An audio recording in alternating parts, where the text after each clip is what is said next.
Capital market से जुड़ी कंपनियों के शेयरों में आज 16 फरवरी को तेज गिरावट देखने को मिली। BSE limited, Angel One limited, Groww समेत कई कैपिटल मार्केट कंपनियों के शेयर 10% तक गिर गए। ये गिरावट भारतीय रिजर्व बैंक के एक नए नियम के बाद आई। आरबीआई ने बैंकों के लिए शेयर मार्केट में एक्सपोजर से जुड़े नियम सख्त कर दिए हैं। क्या है नियम?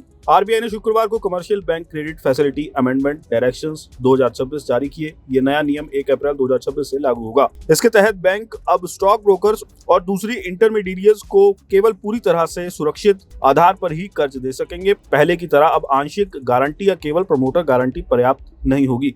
अगर बैंक किसी एक्सचेंज या क्लियरिंग हाउस के पक्ष में बैंक गारंटी जारी करते हैं तो उसे कम से कम 50% कोलैटरल से सुरक्षित करना होगा। इसमें से 25% राशि कैश के तौर होना जरूरी है। वहीं अगर इक्विटी शेयर को कोलैटरल के रूप में लिया जाता है तो उसकी वैल्यू में कम से कम 40% हेयर कट लगाया जाएगा। आरबीआई ने यह भी स्पष्ट किया है कि बैंक अब ब्रोकर्स की प्रोप्राइटरी ट्रेडिंग को फंड नहीं कर सकते। हालांकि मार्केट मेकिंग और डेट सिक्योरिटीज की शॉर्ट टर्म वेयर हाउसिंग के लिए फंडिंग जारी रह सकती है।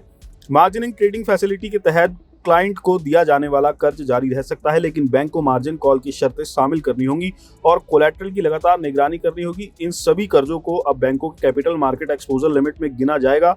इस सेक्टर को मिलने वाली कुल फंडिंग पर असर पड़ सकता है। मार्केट एक्सपर्ट्स का मानना है कि नियमों से ब्रोकरेज की फंडिंग लागत बढ़ सकती है। उनके लिए बैंकों से कर्ज लेना मुश्किल हो सकता है। ब्रोकरेज फर्म सिटी के मुताबिक इन नियमों से कुछ वर्गों में ट्रेडिंग गतिविधि धीमी हो सकती है।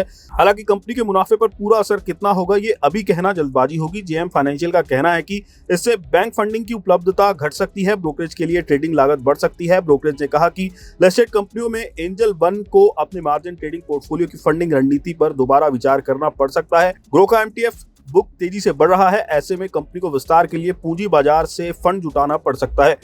एचडीएफसी सिक्योरिटीज के एमडी और सीईओ धीरज रेली ने सीएनबीसी टीवी 18 से बातचीत में कहा कि नया सर्कुलर खासतौर पर प्रोप्राइटरी ब्रोकर्स के लिए कड़ा है। उन्होंने बताया कि आमतौर पर ब्रोकर्स मार्जिन की जरूरत पूरी करने के लिए बैंकों से बैंक गारंटी के जरिए फंडिंग लेते हैं, लेकिन नए नियमों के तहत प्रोप्राइटरी ट्रेडिंग के लिए 100% कोलैटरल देना होगा, जिसमें 50% हिस्सा नगद या नगद जैसे साधनों में होना जरूरी है। साथ ही सर्कुलर में यह भी साफ कर दिया गया है कि कौन सा कोलैटरल मान्य होगा। हालांकि रैली का मानना है कि ज्यादातर बैंक पूंजी बाजार में एक्सपोजर देने में सहज हैं, इसलिए फंडिंग व्यवस्था पर ज्यादा दबाव नहीं आएगा। हालांकि इंट्राडे लिमिट्स पर कुछ दबाव आ सकता है क्योंकि इन लिमिट्स की लागत बढ़ने की संभावना है। अच्छी बात यह है कि क्लाइंट ट्रेडर्स के लिए जारी बैंक गारंटी पर इस नए नियम का कोई असर नहीं पड़ेगा।